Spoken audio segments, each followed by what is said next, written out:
سلام. كما شفتوا معايا اخر فيديو هضرنا على قضيه حكيمي والمشكل اللي وقع له مع ديك الفتاه الفرنسيه اللي اتهمته بالاغتصاب. السيمانه هذه بانوا بزاف ديال المستجدات فيما يخص استدعاء حكيمي، استدعاء البنت حتى هي، خروج مبابي عن الصمت ديالو، مرات حكيمي طلبت الطلاق منه، والرئيس ديال بي اس جي والمدرب ديال بي اس جي. هادشي كامل غادي نهضروا عليه في هاد الحلقه هادي. غير واحد الخبر، راه ديك البوطونه ديال اللايك راه ما بقاش بالفلوس، راه ولات فافور. عافاكم ما تنساوش ديروا لي لايك وسبسكرايب للقناه ديالي. يلا معايا نبداو الفيديو.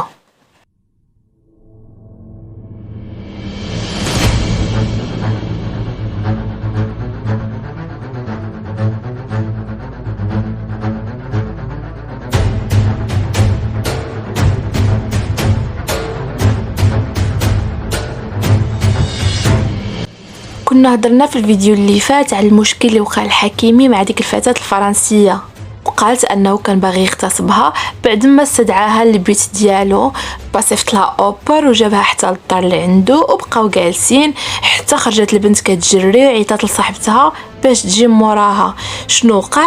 قالت بلي ان حكيمي بغى يغتصبها، مشات قدمت بلاغ للشرطه ولكن ما شكتش على حكيمي. مشات عند البوليس وقالت لهم باللي حكيمي بغى يتعدى عليها وهي قاوماته. لتذكير ان هاد الفتاه هذه تعرفت على حكيمي باغ انستغرام، ونهار 16 فيفري تعرفوا على بعضياتهم، ونهار 25 جات عنده للدار. هنا البوليس واخا ما خداتش الفتاه الفرنسيه قرار باش انها حكيمي، ولكن البوليس خداو القرار باش انهم هاد القضيه هذه ياخذوها ليهم هما. علاش؟ حيتاش حكيمي شخصيه معروفه، داكشي علاش بغاو يشوفوا هاد القضيه كيفاش دايره. فين خليناها في الحلقه اللي فاتت. دابا اليوم نشوفوا المستجدات اللي كانت في هاد القضيه هذه وشنو وقع مع حكيمي. دابا السلطات غادي تستدعي حكيمي وبالضبط نهار الخميس باش غادي يديروا له التحاليل الطبيه. فهنايا خرجت المحاميه ديال حكيمي وقالت لهم ان هاد البنت هذه هي كتكذب عليه وانها كتبتز حكيمي باش انه يعطيها الفلوس، وان حكيمي قال عن طريق المحاميه ديالو بلي هاد البنت هي كتكذب وهادشي كامل ما وقعش معاها. مع ذلك السلطات قررت بان حكيمي عادي يكون حراسه عليه، وباللي ان ديك البنت وحكيمي ما خاصهمش يتلاقاو كاع في حتى شي محاكمه. ولكن الحاجه اللي اثارت الشك ان البنت مسحات الكونت انستغرام ديالها كامل، مع ان السلطات خداو لي سكرين على الكونفرساسيون اللي دارت ما بينها وبين حكيمي. بعبوك مرات حكيمي اللي فايتها ب 12 عام وعندها معاه 2 وليدات، فعلى حسب بزاف ديال الجرائد السبديونيه وعلى حسب واحد لي بوست تحطو في الانستغرام، ومنهم واحد البوست دار عليه مبابي جام ان هبه عبوك طالبه من الراجل ديالها الطلاق وانها باغا تنفصل عليه. ولكن بزاف ديال التقارير والجرائد الرسميه الاسبانيه قالوا باللي ان هبه عبوك واشرف حكيمي قبل ما يوقع هذا المشكل كان عندهم علاقه متشتته، يعني ما كانوش باغيين يكملوا هذه العلاقه هذه، وباللي ان هبه عبوك هي اللي طلبت الطلاق وانها ما بقاش مستحمله هذه علاقه الزواج اللي بينها وبين اشرف حكيمي. ولكن اشرف حكيمي كان مكومونتي الهبه على اخر بوست حطاتو على اساس انهم مازالين عائله وحده. فللعلم ان هبه واشرف حكيمي تلاقاو في مدريد في 2018. كان ديك الساعه اشرف حكيمي كان عاد تاهل للمنتخب الاول. مازالين دايرين فولو لبعضياتهم في الانستغرام، يعني حنا في هذا العصر لان الانسان الا دار فولو لواحد اخر ولا ديزابوناه يعني انه سلاو العلاقه ما بيناتهم. دابا هما مازالين دايرين فولو لبعضياتهم، اذا مازال العلاقه ما بيناتهم. وهنايا المدرب ديال الفريق ديالو مدعمينه، كيقولوا باللي ان داكشي كامل غير كذوب وان ديك البنت هذيك غير كتبلى عليه. بالفعل بان في اشرف حكيمي كيتدرب مع الفريق ديالو هاد الايامات، مع انهم بليسي وما شاركش معاهم ضد المنتخب لاند. السيمانه غادي يلعب ضد المنتخب الباير ديال شامبيونز ليغ. هنا الصحافه مشات عند المدرب ديال بي اس جي وسولوه على هذا المشكل اللي وقع اشرف حكيمي، ولكن المدرب قال لهم لا راه ما يمكنليش نهضر انا على هذاك المشكل. الا كان عندكم شي اسئله اللي كتعلق بالفريق ولا بالمباراه اللي غادي تكون هاد السيمانه فمرحبا.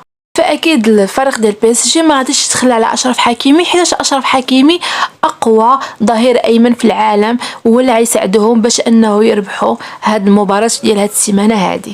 دابا غادي ندوزو لصاحب اشرف حكيمي مبابي.